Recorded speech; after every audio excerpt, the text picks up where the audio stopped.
एक मध्यम वर्गीय परिवार के एक लड़के जिसका नाम राहुल था, उसने 10वीं की परीक्षा में 95% अंक प्राप्त किए। पिता ने जब मार्कशीट देखा, वो खुशी खुशी अपनी पत्नी से कहे, सुनो, आज रात के खाने में खीर या मीठा दलिया बना लो।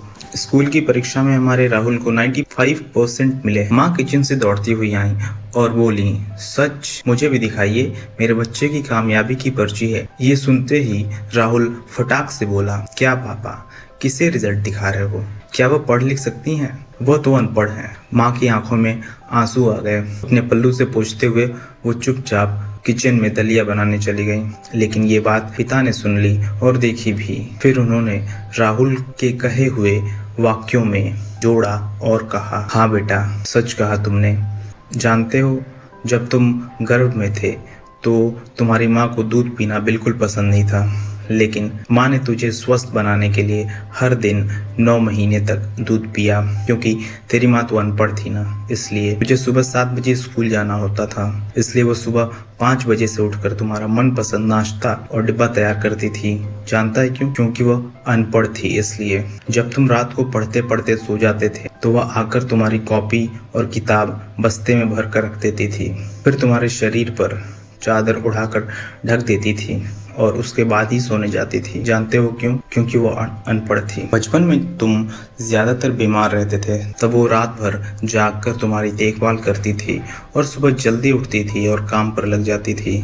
जानते हो क्यों? क्योंकि वो अनपढ़ थी। इसलिए मैं ब्रांडेड कपड़े लाने के लिए मेरे पीछे पड़ती थी और खुद सालों तक एक ही साड़ी में रही, क्योंकि वो सचमुच अनपढ़ थी। बेटा, पढ़े लिखे लोग पहले अपना स्वार्थ और मतलब देखते हैं, लेकिन तुम्हारी माँ ने आज तक कभी नहीं देखा, क्योंकि वो अनपढ़ है। इसलिए वो खाना बनाकर और हमें परोस कर कभी कभी खुद खाना भूल जाती थी। इसलिए मैं गर्व से कहता हूँ कि तुम्हारी माँ अनपढ़ है। जीवन को 100% बनाने वाली शिक्षक एक माँ है। यह सब सुनकर लड़का रोते रोते और लिपट कर अपनी माँ से बोला, माँ, मुझे तो कागज़ पर 95% ही मिले हैं, लेकिन आप मेरे जीवन को 100% बनाने वाली पहली शिक्षक हैं। मुझे आज 90% अंक मिले हैं, फिर भी मैं अशिक्षित हूँ और आपके पास PhD के ऊपर की उच्च डिग्री है, क्योंकि आज मैंने अपनी माँ के अंदर छुपे डॉक्टर, शिक्षक, वकील, ड्रेस डिज़ाइनर, बेस्ट कुक, इन सभी के दर्शन कर लिए हैं। मुझे माफ़ कर दो माँ, मुझे माफ़ कर दो।